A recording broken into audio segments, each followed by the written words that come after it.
eat this. Who's ready to make some yummy, delicious buttermilk white multi-grain bread today? Yeah. I'll tell you what, with the honey applesauce replacer in this recipe, it is to die for. So, I hope y'all enjoy. In order to turn our base recipe, our fail-proof buttermilk recipe, into a white version, we need to reduce our water by ½ a cup, because fine ground flours such as your all-purpose and your white flours and your bread flours, they absorb that water a lot faster than a whole wheat grain. So we're going to cut our water back just a little bit, and then we will adjust our flour as we need in order to get the proper consistency. Can you pour this into our measuring cup to this line? Do you see this little line right here? Mm-hmm. Okay, that's where we need to pour the water to. Slow and easy. Okay, watch your pour. Okay, a little bit more. Friend, that is your my new mini set.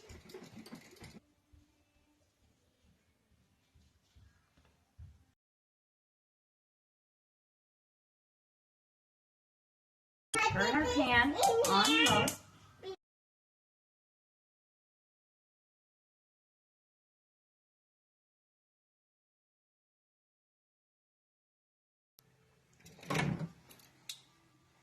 Let's get this mixed. What are you doing? And let's turn our heat up just a little bit. All right, that's good and bubbly. Okay, we're gonna pull about 1 to 1½ cups of our mix out.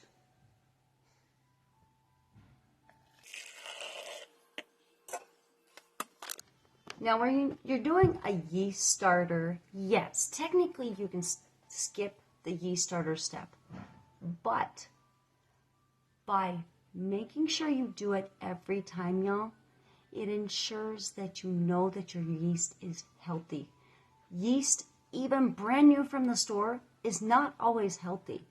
And I'll tell you what, it's absolutely heartbreaking when you go all the way through the process of mixing all the ingredients together and kneading it for that good 10 minutes, setting it off to the side to raise, and nothing happens. You have this great big hard sitting on your countertop, and there's nothing you can do with it. It will not raise at that point. You cannot get yeast mixed into it at that point in time, and your dough is just going to cool off.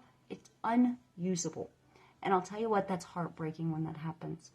And there's nothing worse than having to take that bowl out to the compost pile and dumping it and starting over again, especially when you are busy and you don't have a whole lot of time to dedicate to actually getting your homemade breads done. You need to be able to get them mixed up in the oven, out, and move on with your day. That, my friend, is why I am so passionately in love with a good yeast bread. At this point, we have 1 cup. We're setting it off to the side. We're going to let this cool. Now, your cooling time is going to vary every single time you do it, depending on how hot this got while you were doing the initial scalding. It's just a light cooking that we're doing on it, and it doesn't take a lot of time. Now, if you want a really, really rich flavor, cook this longer. Like, actually cook it. And it's going to turn out beautiful.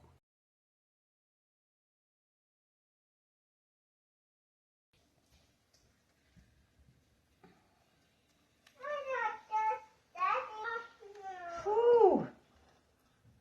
Now, if I could describe the smell that's coming from this, wow.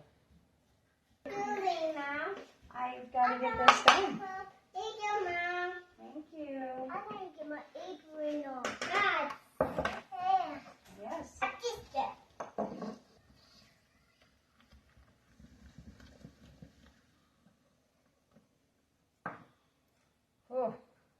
Yeah, the smell coming off of this, wow. Like I can smell that unsweetened crabapple sauce in here, mixed in with that brewer's yeast. Ooh, what a unique combination with the buttermilk. Wow. So you've got a hint of that flaxseed smell coming up, and that little nutty flavor that comes from the oatmeal, and mixed in with that rich brewer's yeast flavor and the unsweetened crabapple sauce. Oh, this is gonna be a very unique flavored bread. Okay, so I set my timer for 7 minutes at this point. I always forget to set my timer when I first start my flours, adding the additional flour in. And so I adjusted that, but also being that this is a white bread, we don't have to mix it as much, y'all.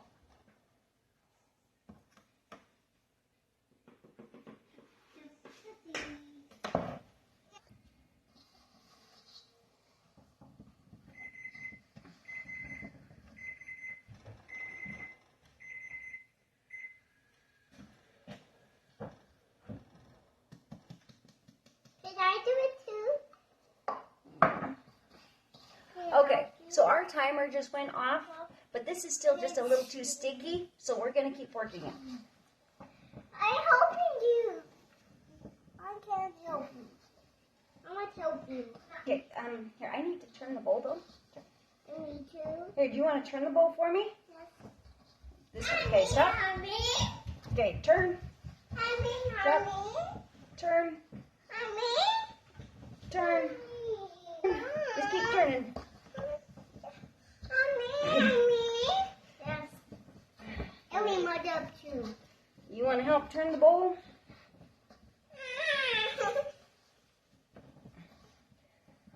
All right, so that has just turned. Now, when your bread turns, it becomes springy. It's not a very accurate description, but it's about the closest way I know how to explain it, and it's a term that bread bakers have used for generations. So it turns, and you can feel the difference. It's not quite, it has a different feel under your hands. So we're going to quickly finish kneading in the last little bit of this flour, and then let's get this rolled up. Okay, too many hands in the bowl, please. Thank you. Okay, let me do this part really fast. Can you girls get me the bread pans out? We need 3 bread pans. Can you help Clara? Yeah, go help her. Good job.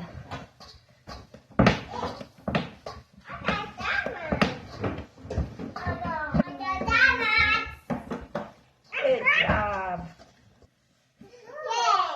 Yay, good job. Yeah.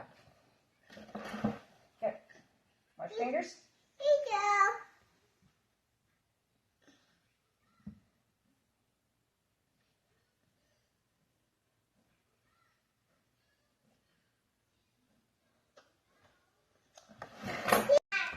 All right, y'all.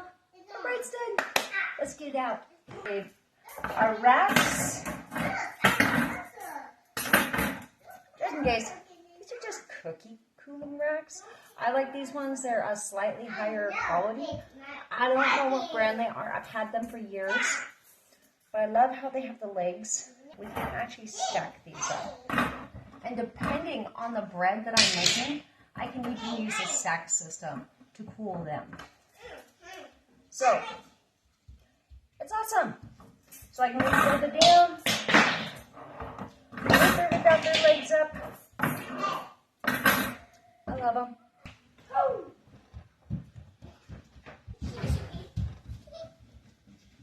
Oh, look at that. Woo.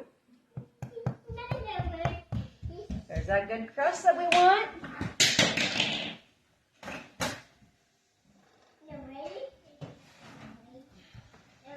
And dun, dun, dun, dun.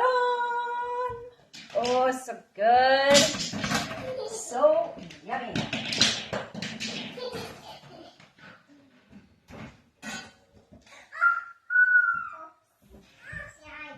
Always, always pull your little pan out of your oven that's sitting in the bottom. Guaranteed it's going to get forgot about and your pan will get burned up because you're going to flip your oven on and not realize it's still in there.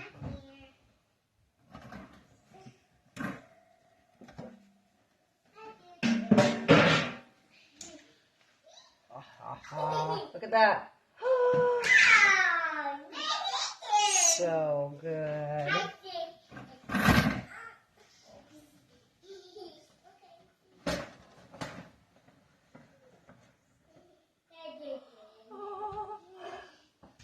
Look at that. But you guys can't see the steam rolling out of that. There's steam rolling all over the place with that.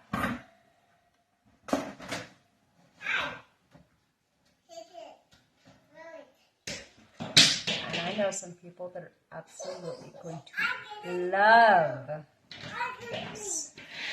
Even though this is not what I intentionally originally set out to make with the bread today, this is what I got. So if you want to do this up as a normal loaf bread, my suggestion would be to do it in 4 pans. So you can still make this into a traditional yeast bread, or you can do it in more of a pita artisan style, like I did. Either way. So this bread will be great for slicing up, for snacking, and to serve with dinner. Especially a good pasta dish. Oh, I love fresh homemade bread with pasta. Oh, especially an Alfredo. Ooh, so good.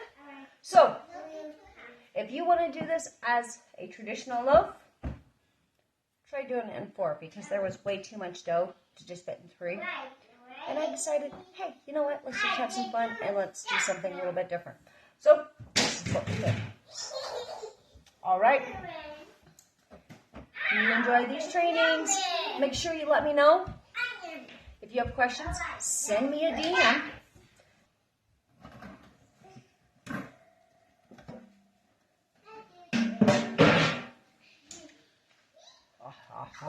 Look at that.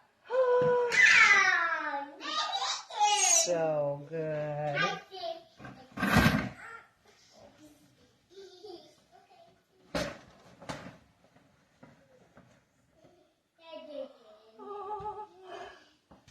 Look at that. But you guys can't see the steam rolling out of that. There's steam rolling all over the place with that.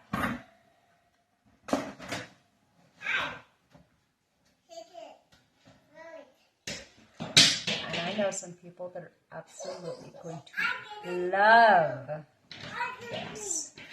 If you want to do this up as a normal loaf bread, my suggestion would be to do it in 4 pans.